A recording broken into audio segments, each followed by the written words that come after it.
नमस्कार, मैं राकेश परमार और आप देख रहे हैं महत्वपूर्ण मुद्दा। मेरे महत्वपूर्ण मुद्दे में आज सबसे महत्वपूर्ण तो ये था कि देश में हो क्या रहा है। जितने देश में संविधान का शपथ लेकर के संवैधानिक सीट पर बैठे हुए महानुभाव हैं, वो सब के सब गैर संवैधानिक काम करते हैं, संवैधानिक सीटों पर विराजमान होते हुए। कोई आदमी गैर संवैधानिक बात विधानसभा के अंदर करता है, कोई संसद के अंदर करता है, कोई सार्वजनिक मंचों पर करता है तो कोई विधायी मंचों पर करता है। हो क्या रहा है? और सबसे बड़ी बात है कि संवैधानिक सीटों पर बैठे हुए लोगों पर किसी तरह का कोई एफआईआर तो छोड़िए, विरोध में भी कोई बयान नहीं आ रहा है। नीतीश कुमार से शुरुआत करते हैं। नीतीश कुमार ने वाहवाही लूटने के लिए और अपने राजनीतिक उथल पुथल को ढकने के लिए जातिगत आधार पर जनगणना का कार्यक्रम का अनाउंस कर दिया। मुख्यमंत्री का शपथ उन्होंने भारत के संविधान के तहत लिया था और मुख्यमंत्री का शपथ संविधान में प्रावधान अधिकारों और दिए गए धाराओं के अंतर्गत काम करते हैं। नीतीश कुमार को संविधान से इतर सोचने का संवैधानिक अधिकार नहीं है, करने का तो आदमी सोच भी नहीं सकता। नीतीश कुमार अनपढ़ आदमी नहीं है, पेशे से इंजीनियर है, घाघ राजनीतिक है और उनके पास कानून का सलाह देने वाले विशेषज्ञों की फौज है। उसके बावजूद भी वो गैर संवैधानिक बात करने का प्रस्ताव लाने की बात कर रहे हैं, जो कि संविधान के अंतर्गत है नहीं। आदरणीय प्रेमनाथ दीदी जी को शादी पड़ा। मतलब जनगणना का काम केंद्र सरकार का है, राज्य सरकार इसको कर ही नहीं सकती। लेकिन नीतीश कुमार ने राज्य सरकार के फंड से इस काम को करने का बीड़ा उठाया है और बाकायदा बेशर्मी बेहयाई निर्लजता से गैर संवैधानिक गैर कानूनी काम करने का टीवी पर बयान देते हैं। नीतीश कुमार नेता प्रतिपक्ष ही ऐसा करते हैं तो नेता विपक्ष तेजस्वी तो खैर 8वीं में 8 बार फेल है, उस पर तो क्या कहा जाए। पढ़ा लिखा इंजीनियर अगर इस तरह की बात करता है तो वो अनपढ़ से हम क्या उम्मीद करें। खैर आज इस पर चर्चा नहीं है। दूसरा बात, दिल्ली का बवाल, अरविंद केजरीवाल आज जंतर मंतर पर एक बहुत बड़ा रैली का आयोजन किया। मुद्दा था कश्मीर में हिंदुओं के पलायन का मुद्दा उठाना। अरविंद केजरीवाल पूरे देश भर में हिंदू धर्म का नाश और नष्ट करने का बीड़ा उठाया हुआ है और जो आदमी हिंदू धर्म का विरोध करता है उसको बाकायदा वित्त पोषित मदद करता है। अरविंद केजरीवाल ने बतौर मुख्यमंत्री रेजुलेशन पास किया है कि दिल्ली में कोरोना काल में जितने विद्यालयों में, दिल्ली सरकार के संचालित स्कूलों में अगर किसी तरह का कोई फीस लिया गया है तो वो सारे के सारे वापस किया जाए पाई पाई। लेकिन सिर्फ मुसलमानों को, हिंदुओं को नहीं। ये असंवैधानिक काम है क्योंकि संविधान में इक्वलिटी का आधार है, समानता का अधिकार है, धर्म के आधार पर भेदभाव करने का अधिकार नहीं है। लेकिन अरविंद केजरीवाल ने बाकायदा रेजुलेशन पास किया है और अब तक उस पर केस नहीं बना। ये क्या हो रहा है हमारे देश में, ये मुद्दा है। मित्रों, इन सब विषय पर आज चर्चा मैं करने के लिए नहीं बैठा हूं। आज चर्चा करने बड़े भारी मन से मैं नरेंद्र मोदी का बहुत बड़ा आलोचना करने के लिए बैठा हूं। कृपया मोदी भक्तों से हाथ जोड़ करके प्रार्थना है कि अगर आप अंधभक्त हैं तो कृपया अभी के अभी इस चैनल को बदल दें, क्योंकि आप सुन नहीं पाएंगे। अब आपका प्रश्न होगा कि राकेश परमार, मोदी की अंधभक्ति तो तुम सब हमसे ज्यादा करते हो। मेरा करने में फर्क है। मैं मोदी जी के बढ़िया कामों का भक्ति करता हूं, मतलब मैं उनके अच्छाई का भक्त हूं, उनके बुराई का भक्त नहीं हूं।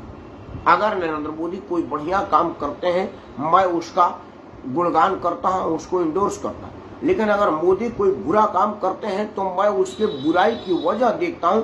अगर कोई राजनीतिक रूप से मजबूरी या जरूरी होता है तो हम उसको टॉलरेट कर देते हैं, उसको इग्नोर कर देते हैं। लेकिन अगर कोई जानबूझ के किया हुआ साजिश है, उसका पर्दाफाश करना सामाजिक कार्यकर्ता होने के नाते, भारत का नागरिक होने के नाते मैं अपना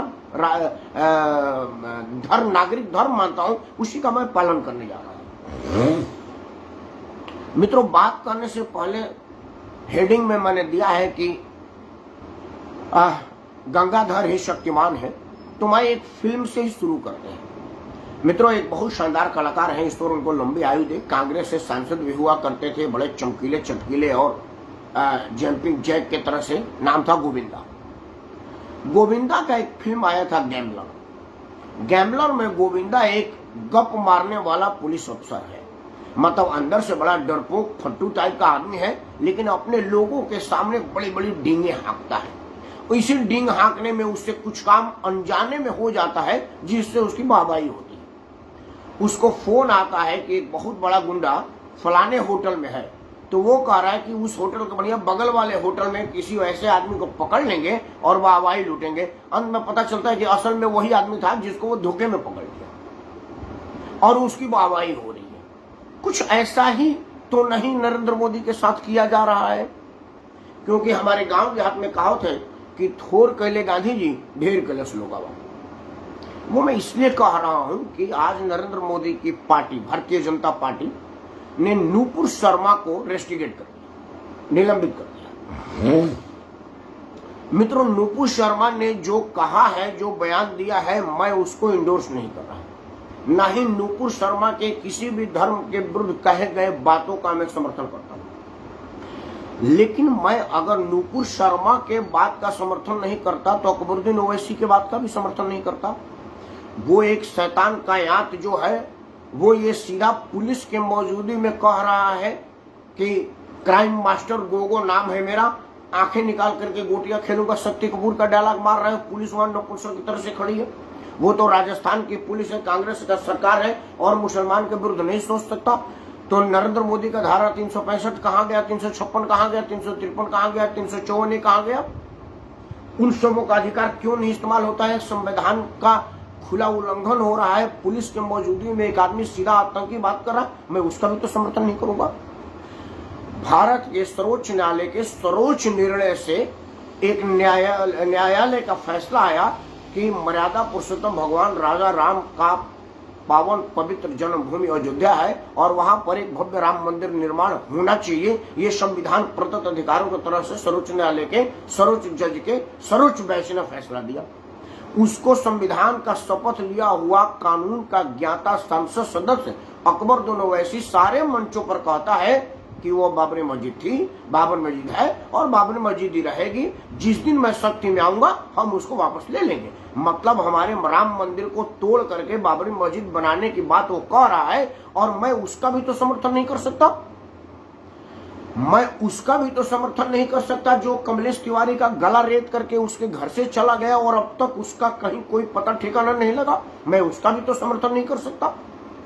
मैं इस बात का भी तो समर्थन नहीं कर सकता कि आपके स्वयं के मौजूदगी में, भारत के राष्ट्रपति, देश के प्रधानमंत्री और प्रदेश के मुख्यमंत्री के मौजूदगी में अगर कानपुर में इतना बड़ा बवाल काटने का हिम्मत, हैसियत और औकात देश के कुछ मुसलमानों ने कर दिया है और आप नपुंसक की तरह से चुपचाप बैठे, वो तो भला हो योगी आदित्यनाथ का कि शासन उत्तर प्रदेश में सीधा law and order Yogi Adityanath के जी में है और योगी आदित्यनाथ जी के वजह से वहां पर कुछ धड़ पकड़ हुई है। नहीं तो आप तो ताली बजाते, घर घर ताली बजाने वाले, क्योंकि आपको आपका वोट बैंक प्रभावित होता।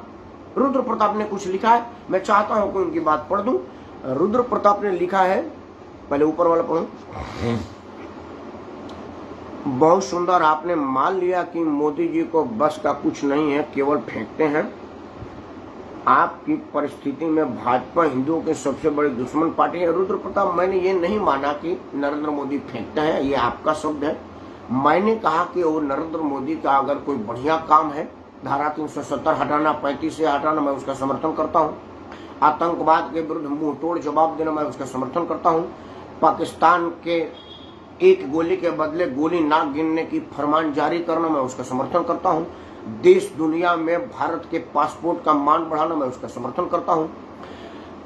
यूक्रेन रूस युद्ध के बीच यूक्रेन को भी कोई दिक्कत नहीं और रूस भी खुश है। ऐसी विदेश नीति का मार क्षमता वाले नरेंद्र मोदी का मैं समर्थन करता हूं। सस्ते रेट पर पेट्रोलियम पदार्थ खरीद करके भारत के पेट्रोल बॉन्ड जो नरसिम्हा राव जी और मनमोहन सिंह के जमाने से चलता आ रहा है, जिसका कर्जा आज पूरा हुआ है और वर्तमान सरकार सस्ता तेल खरीदने के बाद भी महंगा बेचने पर मजबूर हुई है, क्योंकि ऑयल बंड का पेमेंट करने का टाइम आया हुआ है। उस वजह से पेट्रोलियम प्रोडक्ट के दाम बढ़ाना मजबूरी हो रहा है। ऐसी विषम परिस्थितियों में सभी भारत की अर्थव्यवस्था में थोड़ी बहुत मदद और काम देने के लिए जो रूस से सस्ते दर पर तेल खरीद करके दुनिया को अपना होने का लोहा मनवाए, मैं उसका समर्थन करता हूं। नरेंद्र मोदी के सैकड़ों ऐसे काम हैं जिसका मैं समर्थन करता हूं, करना चाहिए और करता रहूंगा। नरेंद्र मोदी का मैं अंधभक्त नहीं हूं। अगर वो कोई गलत किए हैं तो मैं उसका विरोध करूंगा। जैसे नुपुर शर्मा का निष्कासन का मैं घोर कड़े और बड़े शब्दों में विरोध करता हूं, मैं नुपुर शर्मा के साथ हूं। नुपुर शर्मा के किसी भी ऐसे बयान जो किसी के धार्मिक भावना को ठेस पहुंचाता है, मैं उसका समर्थन नहीं करता और करना भी नहीं चाहिए किसी भी आदमी को, क्योंकि हमारा देश धर्मनिरपेक्ष है।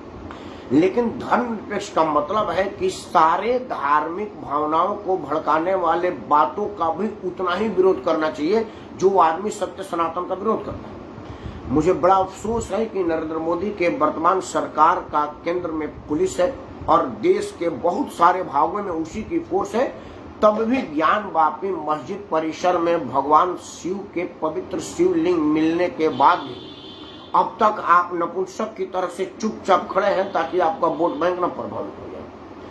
आपके पवित्र शिवलिंग पर लोग वहां पर वजू करते हैं, मतलब कूला करते हैं, थूकते हैं, और उस स्थिति में उस भगवान के उस पवित्र शिवलिंग को गंदे पानियों से घेर करके वर्षों से रखा गया है।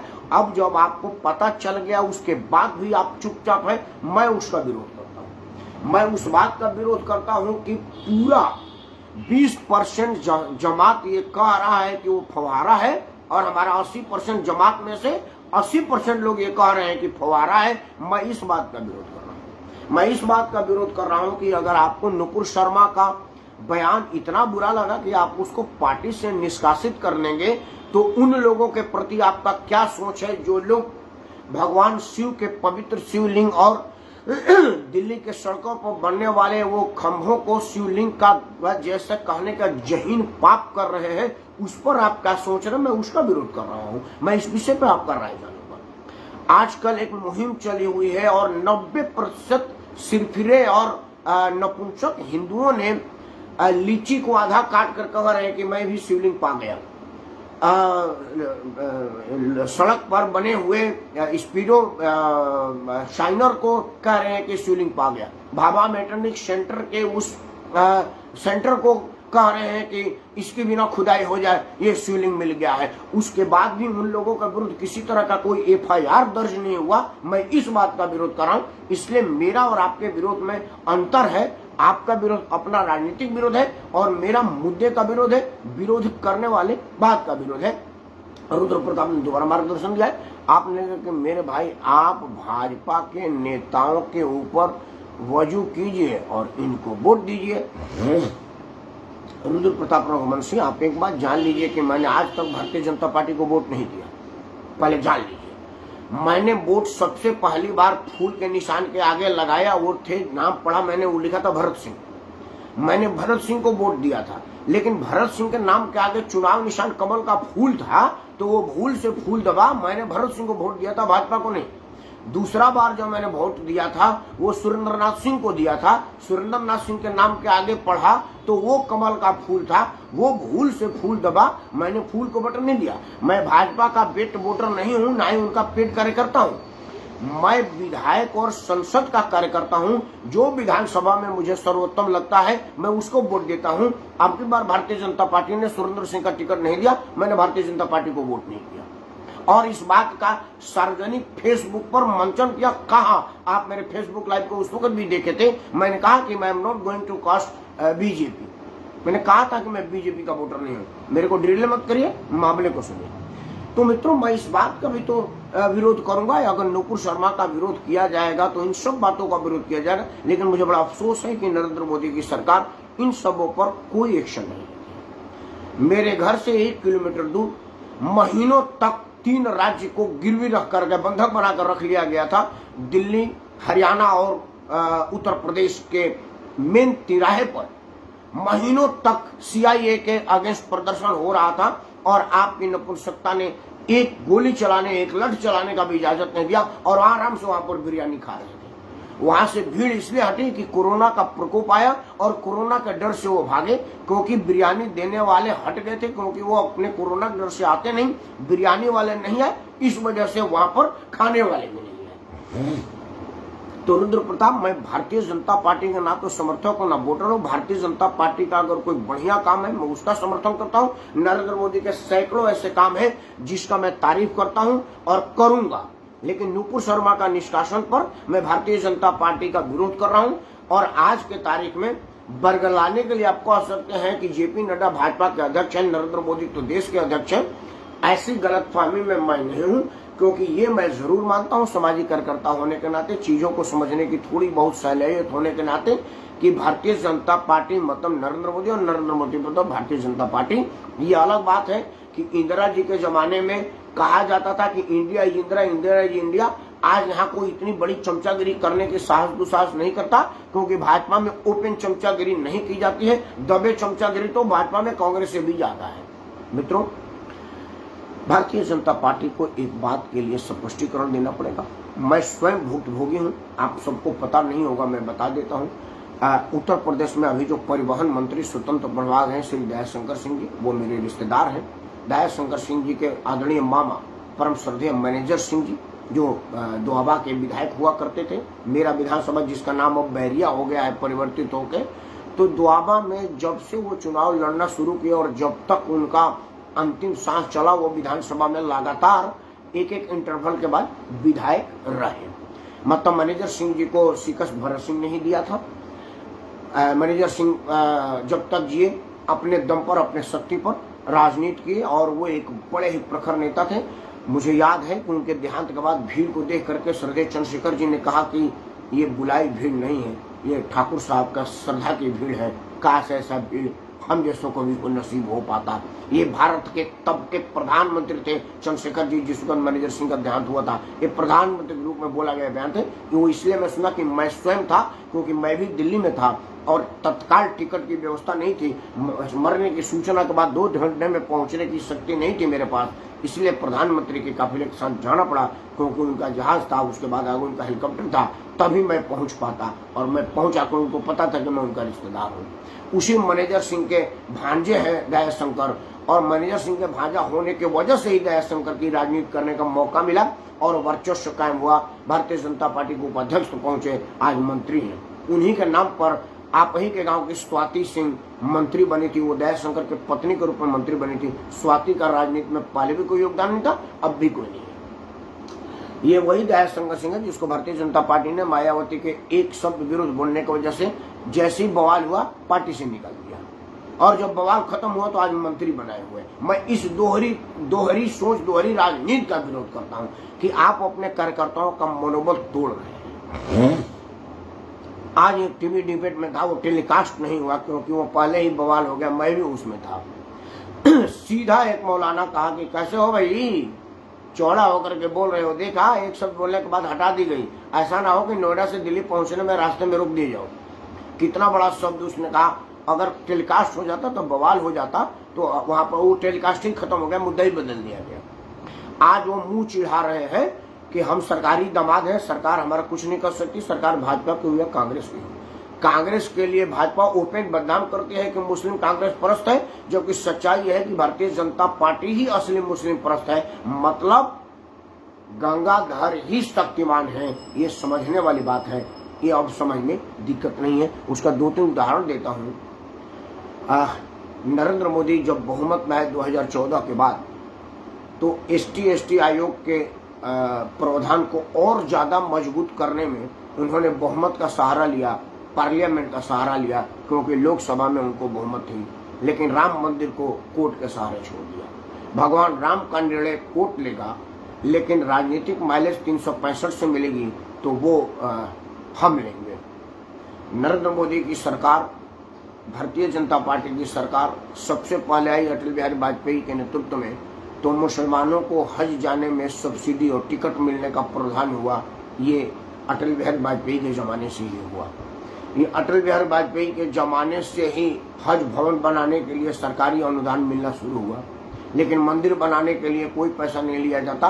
मंदिर के चंदे पर सरकार की नज़र होती है और मंदिरों से स्कूल, कॉलेज और स्वास्थ्य केंद्र बनाने की अनुरोध की जाती है और दबाव बनाए जाते हैं। मस्जिद में मौलानाओं का तनख्वाह भारतीय राजकोष से दिया जाएगा, ये भारतीय जनता पार्टी ने शुरुआत किया था। और मंदिरों को पंडितों से मुक्त कराने का मुहिम चलाने का प्रावधान ये भी भारतीय जनता पार्टी के जमाने से किया जाएगा कि पंडित पूजा नहीं करेंगे।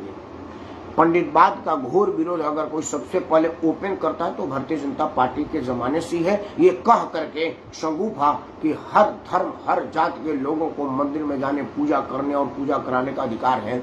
लेकिन भाजपा ये बताना भूल गई कि गाड़ी चलाने के लिए ड्राइविंग स्किल आना चाहिए, कोई जात महत्वपूर्ण नहीं है। उसी तरह से मंदिर चलाने के लिए आपको पूजा पाठ की विधि आना चाहिए, और वो ब्राह्मणों ने बाकायदा उसकी पूजा का विधि सीखा है या घरों में अपना संस्कार से पाया हुआ है। अगर मैं पूजा का विधि में लूँ तो मैं तो क्षत्रिय पुत्र हूँ। मेरे यहाँ तो सुबह से मैं अपने होश से देखा है कि कोई बहुत बड़ा उत्सव होता था, कोई 4 उत्सव कुछ नहीं, 4 आदमी ऐसे आ गए, कहा बाबा का हाल बा, ठीक बा, अरे कुछ करत नहीं कर, तब तो कहता है कि ए बाबा देखनी होकर पोठी पकड़ी बड़ा बढ़िया छपड़ा भलिया वो। तो बच्चा आया एक बकरे का और काट करके वहीं बना, 2 घंटे के अंदर फ्राई होकर के पेट के अंदर गया।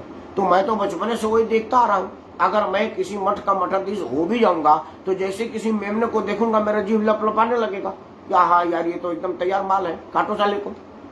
तो हम ऐसे तामसी परिवार के लोग हैं, मुझे कहने में कोई संदेह नहीं है, मैं क्षत्रिय पुत्र हूँ। हमारे घर, हालांकि मैं मांसाहार नहीं करता, इसका मतलब ये तो नहीं होना कि मैं सन्यासी हो जाऊंगा। मैं मांसाहार नहीं करता तो मांस के प्रति मेरा लालच नहीं होगा, लेकिन उसके काटने के प्रति मेरे भाव में तो दया भाव नहीं आएगी, क्योंकि बचपने से काटता हुआ देखते आए हैं। तलवार भाजने में तो महारत हासिल है, गोली चलाने की तो सलाहियत हासिल है भाई, बचपने से गोली मारे हैं। तो अगर हमको किसी ऐसे स्थान में बैठा दे जहाँ सामने बंदूकें रखी हो तो कहीं ना कहीं हाथ तो उठ ही जाएगा। लेकिन वो आदमी जो शुरू से ही कहा संस्कार में ढला है कि उसका ध्यान पोथी पत्रा, पूजा पाठ, कर्मकांड पे रहा है, उसको आसानी होगी पूजा पाठ और कर्मकांड करने में, और मुझे मुश्किलात का सामना करना पड़ेगा, ये बताना भूल गए। मित्रों, मैं नुपुर शर्मा के साथ हूँ। नुपुर शर्मा के किसी भी विवादास्पद बयान का मैं विरोध जरूर करता हूं, लेकिन नुपुर शर्मा के निष्कासन का मैं घोर विरोध करता हूं। और मैं आप सबसे हाथ जोड़ के प्रार्थना करता हूं कि आप सब नुपुर शर्मा के बहाने भाजपा के कर्मठ कार्यकर्ताओं का साथ दीजिए, जमीनी कार्यकर्ताओं का साथ दीजिए, और राजनीति के पुरोधाओं को ये बताइए कि गोली बंदूक चलाने के लिए, दरी बिछाने के लिए, आपका नाम का प्रचार करने के लिए, फेसबुक पर झगड़ा करने के लिए जमीनी कार्यकर्ता चाहिए। और अगर जमीनी कार्यकर्ता किसी राजनीतिक काम करते हुए फंसता है तो आप सबसे पहले उसे पल्ला झाड़ लें, ये मना चाहिए। ये आप जब तक ना बताएंगे तब तक राजनीतिक में रहे वाले लोग इस बात को नहीं समझेंगे, और ये आप ही को समझाना पड़ेगा। आप देख लीजिए कि अटल बिहारी वाजपेयी हो या नरेंद्र मोदी हो, अडवाणी हो या जोशी हो, दरी बिछाने का काम में लोगों में से किसी ने नहीं किया है। दरी बिछाता है हमारे गांव का कार्यकर्ता, और वही गांव का कार्यकर्ता को राजनीतिक विरोधता में विरोध का सामना करना पड़ता है। आज उत्तर प्रदेश में भाजपा की सरकार है, कल मुलायम सिंह की सरकार रहेगी, तो भाजपा के जितने कार्यकर्ता आज झंडा गाड़ के चले हैं, सब के सब मजबूरी में भाजपा का झंडा उतार के सपा का लगा लेंगे। और जो चिन्हित कार्यकर्ता सपा का झंडा लगा भी लेंगे तब भी उनको पुलिस से पिटवाया जाएगा और उनका स्थान विशेष को गर्म किया जाएगा। ये हमने अपने आंखों से देखा है समाज में रहते हुए, और उस वक्त उनका मदद करने वाला, संरक्षण करने वाला कोई नहीं होगा। आज जब उनके मेहनत से सरकार बनी है तो योगी आदित्यनाथ भी कह रहे हैं कि कार्यकर्ताओं को थाने में नहीं जाना चाहिए। मतलब आप थाने में पीटे, आप लोग थानों में पीटे जाएं, आप थाने पर मत जाइए। भाजपा का हर शीर्ष नेता करता है कि कार्यकर्ताओं को ब्लॉक पर, जिला कार्यालय पर और थानों पर नहीं जाना चाहिए। मतलब वो कह रहे हैं कि आपके अपने लोग वहाँ पीटे जाते हैं, मारे जाते हैं, उनके साथ अवैध वसूली पुलिस करती है तो करने दीजिए, आप मत जाइए। इसी का सहारा लेकर के हमारे बैरिया विधानसभा में भाजपा का कर्मठ कार्यकर्ता बाई बर्थ भाजपाई का घर तोड़ दिया, वो भी अंदर, क्योंकि वो 2-4 दिन पहले वहाँ के प्रशासनिक अधिकारियों को नाली का काम करवाने का हड़का के आया था कि हमारे पार्टी की सरकार है और कोई काम नहीं हो रहा है, बारिश में नाली जाम हो जाएगी, कहीं अब यहाँ सफाई करवा दीजिए। इस बात का एसडीएम खार खाया था और जैसे ही योगी आदित्यनाथ ने कहा कि अवैध कब्जा छुड़ाया जाएगा और भाजपा का कार्यकर्ता थाने और ब्लॉक में ना जाए, 2 घर आगे छोड़ करके पीछे जाकर उसका घर तोड़ दिया। वो भी आज का घर नहीं था, 70-80 साल पुराना घर था, वो अवैध घोषित हो गया। ये लेकर के नुकसान होता है। तो इस तरह के नुकसान का मुकाबला अगर आप लोग करेंगे तभी नेता समझेंगे। मैंने तो बिल्कुल फूंक दिया है, क्योंकि मैं जमीनी कार्यकर्ताओं का अपमान बर्दाश्त नहीं कर सकता, क्योंकि हम सब लोग जमीन पर ही काम करने वाले लोग हैं। हम लोग मंत्री और संतरी स्तर के लोग नहीं है, इसीलिए हम अपने भाइयों का साथ तो देंगे, अपने भाइयों का समर्थन तो देंगे। अगर प्रेरणा दीदी जी ने मार्गदर्शन दिया है, आपने लिखा है कि निष्पक्ष प्रस्तुति, सटीक लताड़, साधुवाद, आपको सादर प्रणाम आदरणीय प्रेरणा देवी जी। मित्रों, मुद्दा आज का इतना ही था कि मैं नुपुर शर्मा और नवीन के निष्कासन का विरोध करता हूं और आप सबसे हाथ जोड़ के प्रार्थना करता हूं कि आप एक मुहिम चलाइए। कमलेश तिवारी का गला रेतने का मामला आप सबको पता होगा।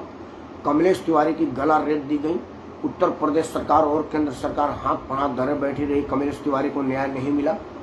इस तरह से सैकड़ों हिंदू कार्यकर्ताओं को पश्चिम बंगाल में मारा जा रहा है, कटा जा रहा है, पेड़ से लटकाया जा रहा है।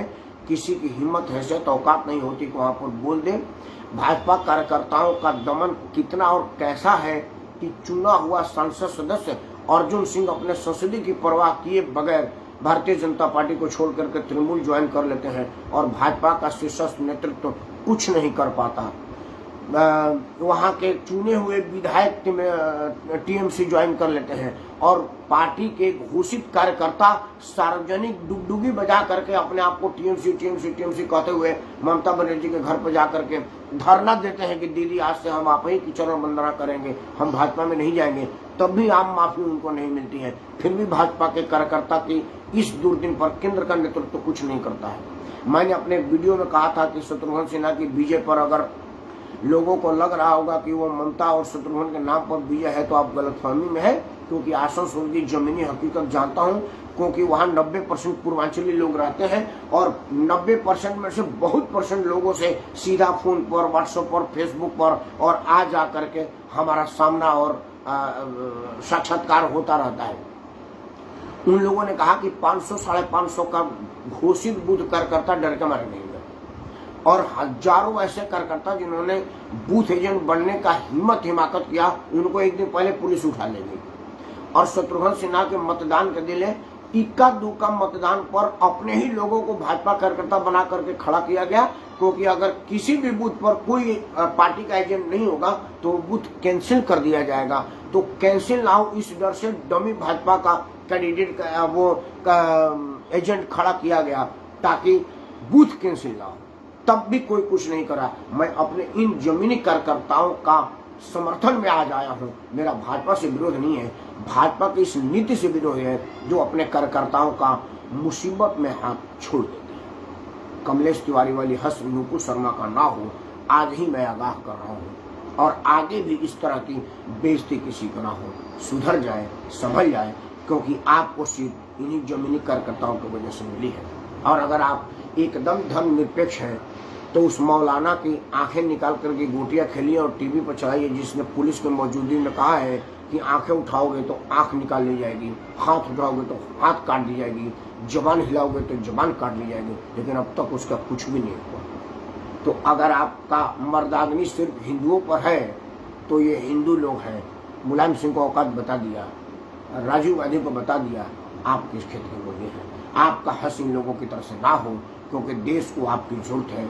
बहुत सारा स्पष्ट निर्णय लेने की क्षमता के लिए लोगों का निगाह आपके प्रति आशा भरी है, लेकिन कहीं ऐसा ना हो कि आपके पार्टी में ही लोग कहने लगे कि मोदी है तो मुमकिन है कि मुसलमान आतंकी होगा और कुछ नहीं होगा, लेकिन अगर योगी है तो यकीन होगा कि कोई आदमी आतंकी नहीं होगा, क्योंकि निरय लोग देख रहे हैं। विकास पुरुष के विकास मॉडल, गुजरात मॉडल के दम पर आप 14 में सरकार बनाए थे, तो अभी बाबा योगी आदित्यनाथ का तूती तो विदेशों तक फैला हुआ है। ऑस्ट्रेलिया का प्रधानमंत्री योगी जी को कुछ दिन के लिए उधार मांग रहा है।